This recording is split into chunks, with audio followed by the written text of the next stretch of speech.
সন্ধ্যার পর সবাই চলে যাওয়ার পর ইরাম ও আনিসা বেগম বসে টিভি দেখছেন।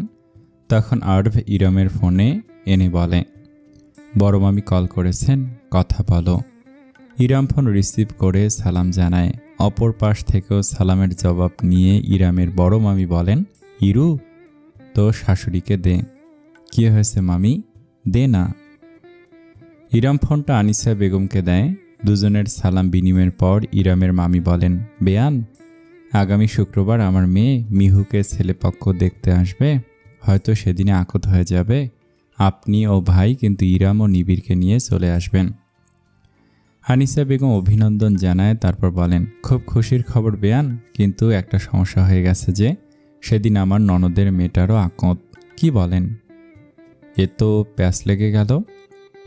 ইরাম এদিকে হালকা কান পেতে যতটুকু শুনতে পেয়েছে তাতেই বলে ওঠে, মামি, মিহুকে দেখতে আসবে মানে? কে দেখতে আসবে? আনিসা বেগম ফোন লাউড স্পিকারে দেন। ইরামের মামি বলেন, ছেলেকে তুই চিনিস, তোর জামাইয়ের বন্ধু। এবার আনিসা বেগম ও ইরাম দুজনে অবাক। ইরাম বলে, জুবাইর ভাই কই? উনি বা মিহু কেউই তো কিছু বলল না। তোর বোন কান্নাকাটি করে আমাদের রাজি করিয়েছে, আমরাও দেখলাম ছেলে ভালো। তোদেরও পরিচিত ইমন ও আরভের থেকে কিছুদিন আগে খোঁজ খবরও নিয়েছে। ইরাম ও আনিসা বেগম দুজনে আরভের দিকে তাকায়। আরভ বলে, আমি মাত্রই জানলাম। ইমন ভাই জিজ্ঞাসা করেছিল, কিন্তু এসব আমি জানি না। ইরামের মামি বলেন, ইরু, দেখতে আসার কথা তো বিকেলেই ফাইনাল হলো। তারপরেই সবাইকে ফোন করে জানাচ্ছি, জুবাইর তো অফিস শুক্রবার ছাড়া বন্ধ নেই, কিন্তু তোর ননদের আকদ হলে তো। আরভ এবার সালাম দিয়ে বলে, মামি, আপনি চিন্তা করবেন না। জুবাইরকে আমি বলছি আপনারা সন্ধ্যার পর অনুষ্ঠান রাখলে আমরা চলে আসব। হ্যাঁ বাবা, সন্ধ্যার পরই তোমরা যদি আসতে পারো তবে খুব খুশি হব। এরপর আরও কিছুক্ষণ গল্প করে কল কাটে ইরাম। রাত গভীর বারান্দায় বসে চন্দ্রবিলাসে ব্যস্ত আরভ ও ইরাম। না, আজ পূর্ণিমা না, তবুও ইরামের ঘুম না আসাতে আরভ তাকে নিয়ে বারান্দায় এসে বসেছে। ইরাম আরভের কাঁধে মাথা রেখে চুপ করে আছে। হঠাৎ বলে, আরভ, চলুন না কোথাও থেকে ঘুরে আসি। কোথায় যাবে? ঢাকার বাইরে চলুন, সেন্ট মার্টিন যাই। আমার খুব সমুদ্র বিলাস করতে ইচ্ছে হচ্ছে।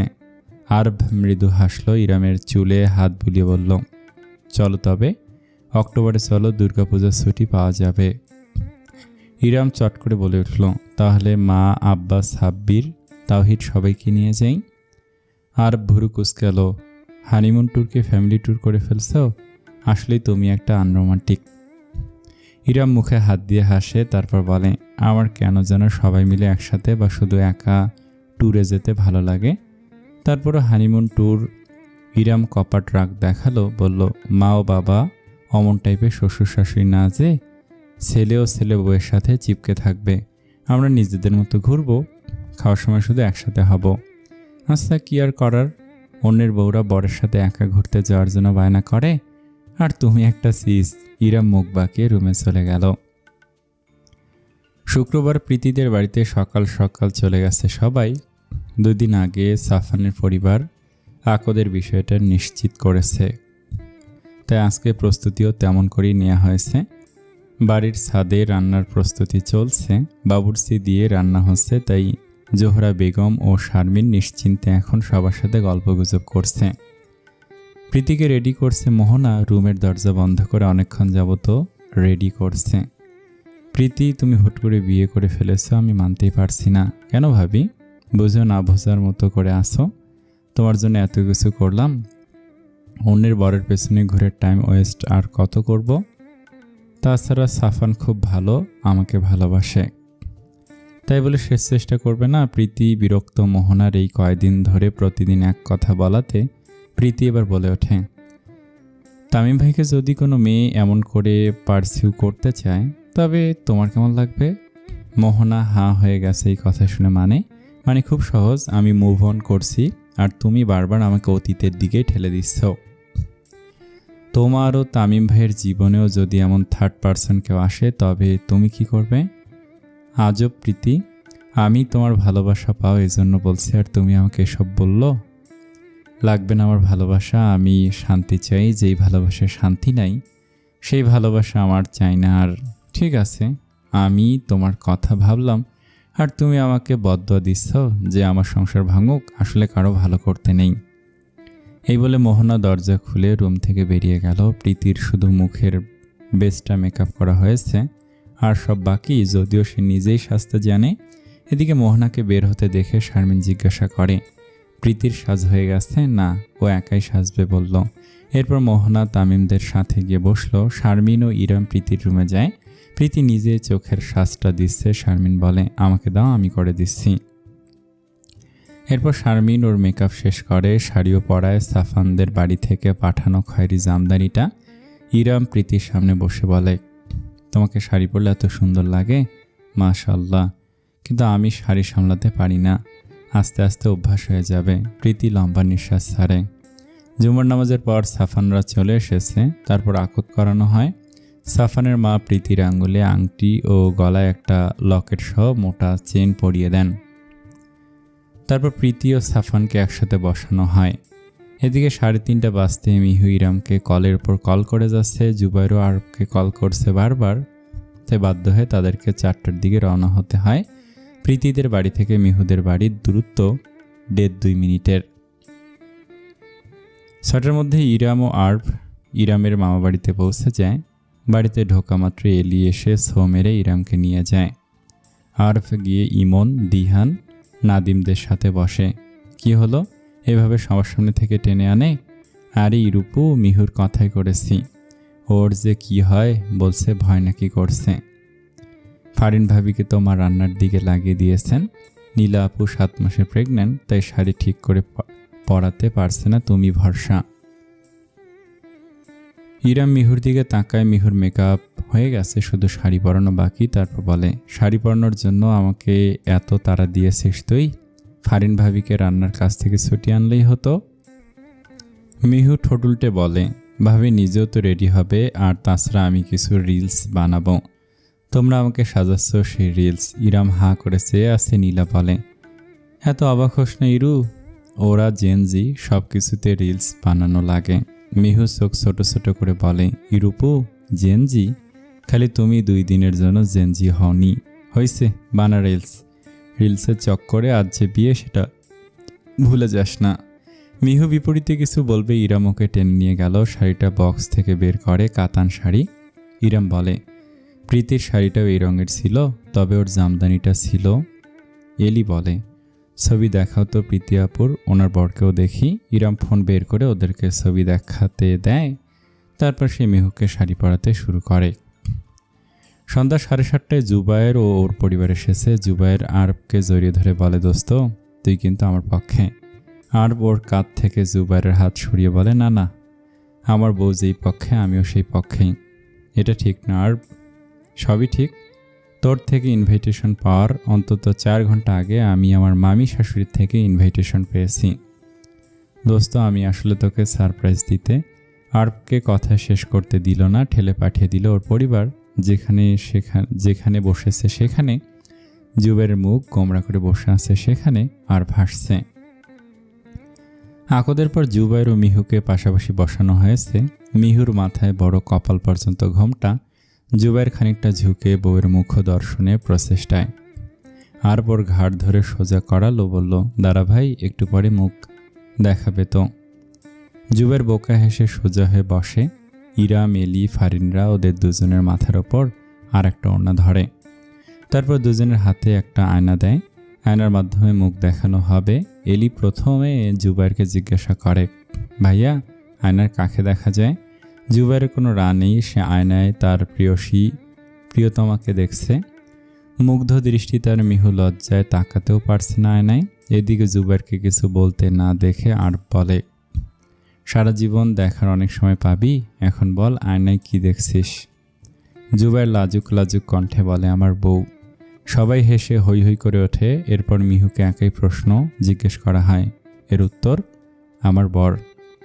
সবাই মুখ কুঁচকে তাকায়। নীলা বলে, তোরা না প্রেম করে বিয়ে করেছিস, তাহলে তোদের জবাব এমন ম্যারম্যার কেন? সবাই নীলার সাথে সহমত পোষণ করে। ফারিন বলে, কেঁদে কেটে না মামিকে একদম জ্বালিয়ে ফেলেছিলি, আর এখন লজ্জায় এমন করে বসে আছিস যেন তোদেরকে অ্যারেঞ্জ ম্যারেজ করানো হয়েছে। মিহু এবার উপরের ওড়নাটা সরিয়ে বলে, ভাবি একটু লজ্জাও কি পাবো না? কি যে বলো তুমি। তারপর আবার ওড়নাটা দিয়ে মুখ ঢেকে নেয়। সবাই হো হো করে হেসে ওঠে। বাহ, লজ্জার কি হাল! তোকে সেরা লজ্জাবতী বউয়ের নোবেল দেওয়া উচিত।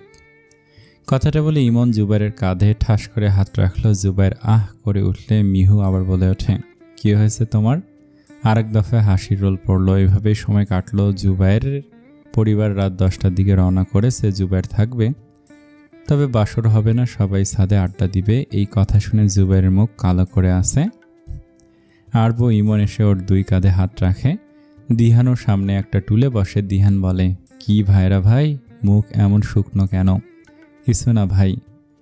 তখন আরব বলে, বোঝেন না, বেচারার বাসর হচ্ছে আমাদের সাথে, তাই আর কি। দিহান ও ইমন ফিক করে হেসে ফেলে। জুবাইর কটমট দৃষ্টিতে আরভের দিকে তাকায়। তুই ফ্রেন্ড নাকি শত্রু? তোর ভাইরা ভাই, ইমন বলে। শোনো ভাই, এই আইডিয়াটা তোমার বউয়ের। জুবাইর বোকা বনে গেল। মিহুর? হ্যাঁ, ওর ইচ্ছা সবাই একসাথে আড্ডা দিবে, একটা অন্যরকম বিয়ের প্রথম রাত হবে। তওবা তওবা। জুবাইরের দুই গালে চাপড় মেরে মেরে তওবা করা দেখে ওরা তিনজন হাসছে অনেক। দিহান টুল থেকে পড়ে গেছে। আরব জলদি ওকে ধরে। রাতভর সবাই গানের কলি, গল্প এসব করে কাটিয়ে দেয়। এর মধ্যে কেবল জুবাইরকে দেখা গেছে প্রায় প্রায় মুখ লটকে বসে আছে। ওর প্রতিক্রিয়াগুলি হয়েছে সবার জন্য জোকস। অক্টোবর মাস, দুর্গাপুজোর ছুটি শুরু হবে। রাত 10টায় বাসে ইরাম আরপরা কক্সবাজারের উদ্দেশ্যে রওনা হবে। সেখান থেকে সকাল 10টার জাহাজে সেন্ট মার্টিন যাবে। ওদের সাথে জুবাইর, মিহু, ইমন, ফারিনও যাচ্ছে। বাসে ওঠার পর জুবাইর বলে ওঠে, আমার নিজেকে তো লাকি মনে হচ্ছে। সবাই জুবাইরের দিকে তাকায়। আরব শুধায়, কেন? আরে আমার মতো সৌভাগ্য কয়জনের হয়? ইমনও কনফিউজড হয়ে শুধায়, কেমন সৌভাগ্য? এই যে বাসর রাত কাটলো গ্রুপ আড্ডায়, হানিমুনে যাচ্ছি গ্রুপে, এটা সৌভাগ্যই তো। বলে সে নাক মুছে কাদার জন্য ভান করছে। সবাই হেসে ফেলে ওর বলার ধরনে। সামনে আনিসা বেগম ও মাহমুদ সাহেবও মিটিমিটি হাসছেন। আরব বলে, এমন সৌভাগ্য আসলেই কারো হয় না। তুই আবার কাটা গায়ে নুনের ছিটা দিচ্ছিস? উপস, সরি। বাদ চলতে শুরু করে। ইরাম আরভের কাঁধে মাথা রাখে। আরব চুলে হাত বুলিয়ে দিচ্ছে। ইরাম শুধায়, আপনারও কি জুবাইর ভাইয়ের মতো অভিযোগ আছে? কি বিষয়ে? এই যে হানিমুন ট্রিপে সবাইকে নিয়ে যাচ্ছি। প্রথমে ছিল, তারপর জুবাইরের ভাগ্য দেখে আর নেই। অন্তত আমার বউ তো বাসরাতে অমন আবদার করে বসেনি। ইরাম হেসে আরভের হাতে চিমটি কাটলো। আরভ ইরামের মাথায় হালকা চুমু দিয়ে বলে, এমনিতেও ভালো হয়েছে, আব্বু আম্মু নিজেদের চাকরির জন্য খুব একটা ঘোরাঘুরির সুযোগ পাননি। এখন ওনাদের অবসর সময় ঘরের ভেতরে বোর হবেন, ঘোরাঘুরি করলে ভালো লাগবে। আমি এই জন্যই বলেছি। দুজনে মৃদু হাসি অন্ধকারকে পেছনে ফেলে চলা দোকানপাট দেখতে দেখতে নীরব দুজনই। চাঁদটাও তাদের সাথে ছুটছে। চাঁদ ক্রমশ পূর্ণিমার পথে। মেঘবিহীন আকাশে চাঁদটা নিজের রাজত্বে বহাল তবিয়তে। সকাল 7টার একটু আগে ওরা জাহাজের কাছে এসে পৌঁছেছে। ছেলেরা সবের লাগেজ তাড়াতাড়ি করে জাহাজে উঠাচ্ছে। মিহু জাহাজের সামনে ছবি তুলতে ব্যস্ত হয়ে পড়েছে। জুবাইর তা দেখে ইরামকে বলে, ভাবি দয়া করে আপনার বোনকে নিয়ে আসেন, হাতে সময় নেই, আর ও এখনও জাহাজে উঠছে না।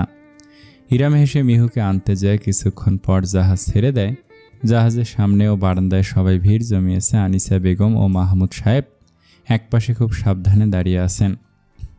আরভ ইরামরা সামনে গিয়ে দাঁড়িয়েছে। মিহু জুবাইরকে দিয়ে নিজের এত এত ছবি তুলছে। কিছুক্ষণ পরেই গাংসিলদের দেখা পাওয়া যায়। জাহাজে যাত্রীরা বিস্কুট ছুঁড়ে দিলে ওরা লুফে নেয় সেসব। ইরাম শুধু দেখছে, ওর বিস্কুট ছুঁড়ে দিতে ইচ্ছে হচ্ছে না। আরব কয়েকটা বিস্কুট গাংসিলদের ছুঁড়ে ছুঁড়ে দিয়ে এসে দাঁড়ায় ইরামের পাশে। কি হয়েছে?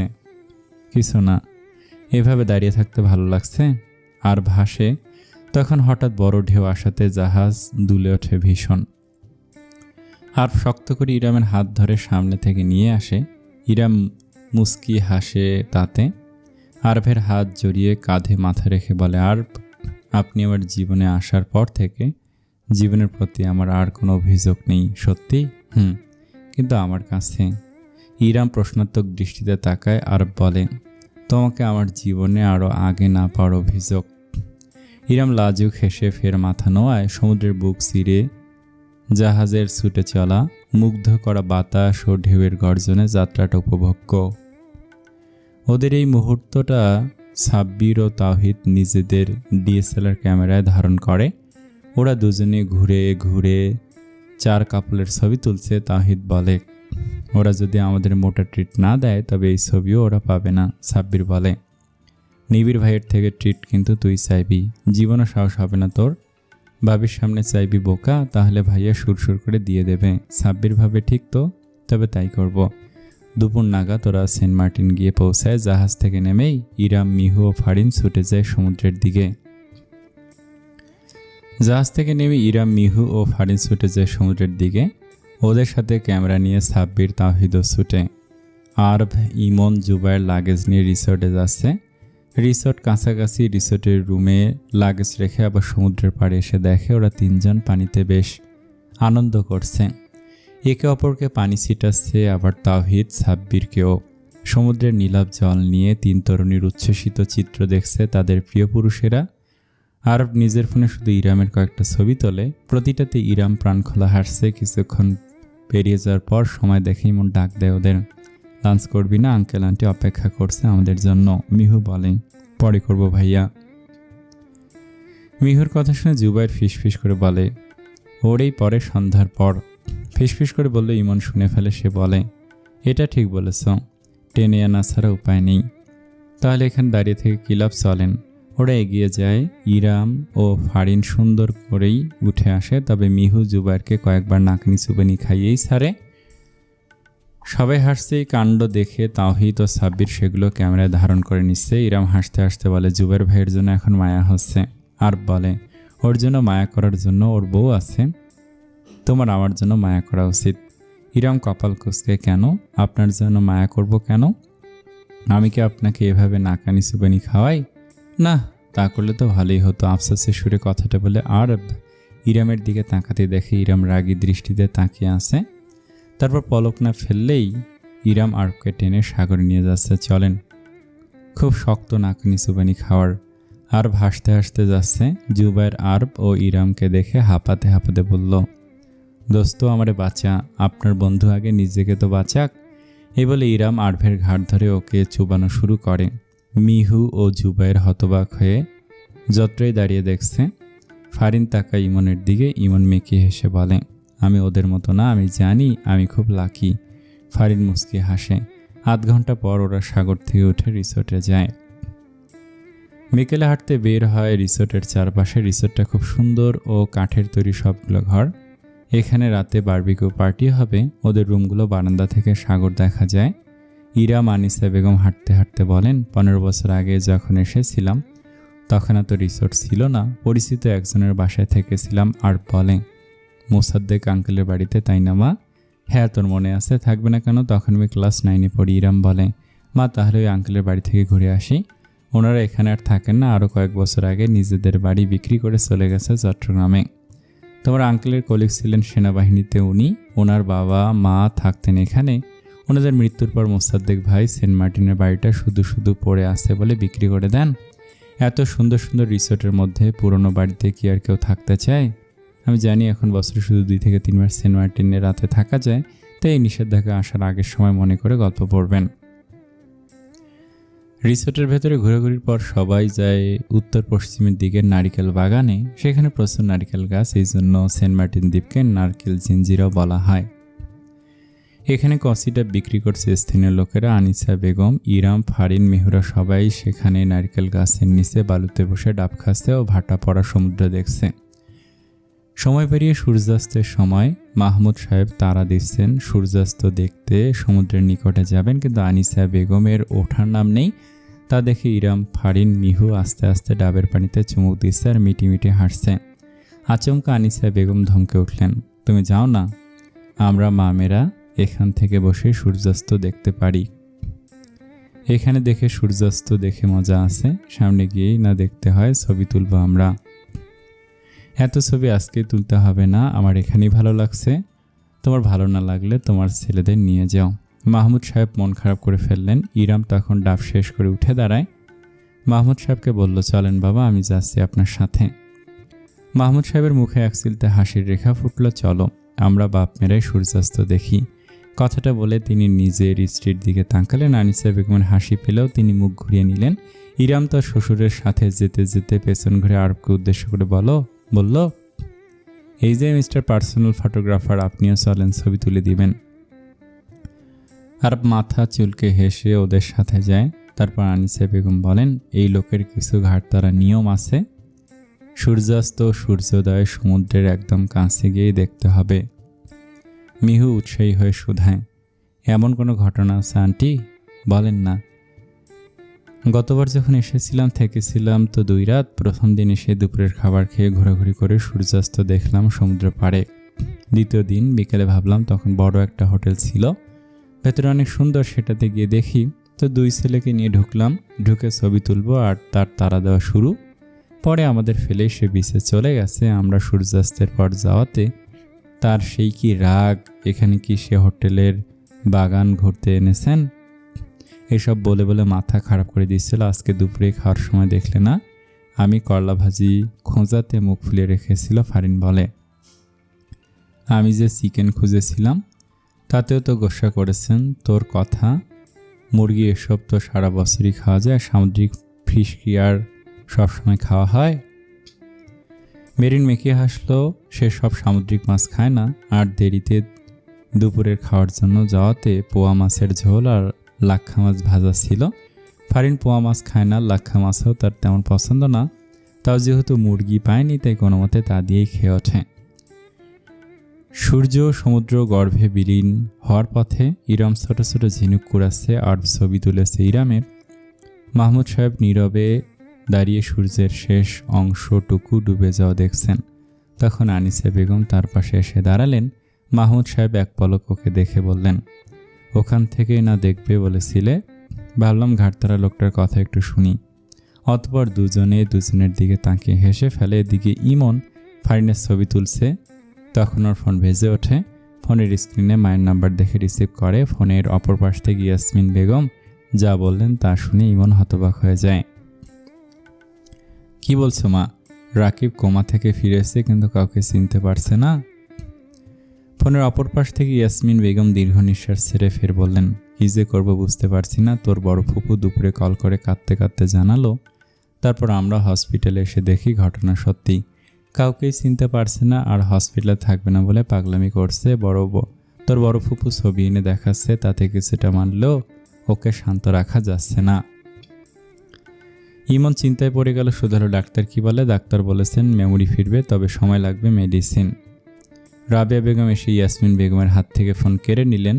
তারপর কড়া কণ্ঠে বললেন, শোন ইমন, আমার ছেলের স্মৃতি ফেরার দরকার নেই, ওকে আমরা এখান থেকে দূরে নিয়ে যাব।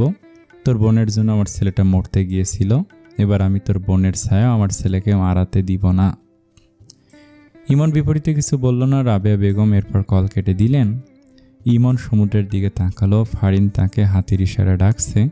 সূর্য ইতিমধ্যে সমুদ্রে গর্ভে বিলীন হয়ে গেছে। আধার নামছে দ্রুত। ইমন এগিয়ে গেল। ফারিন বলে, সূর্যটার শেষ অংশ ডুবে যাওয়াটা দেখলে না? কে ফোন করেছিল? মা। কি বললেন মা? রাকিবের জ্ঞান ফিরেছে।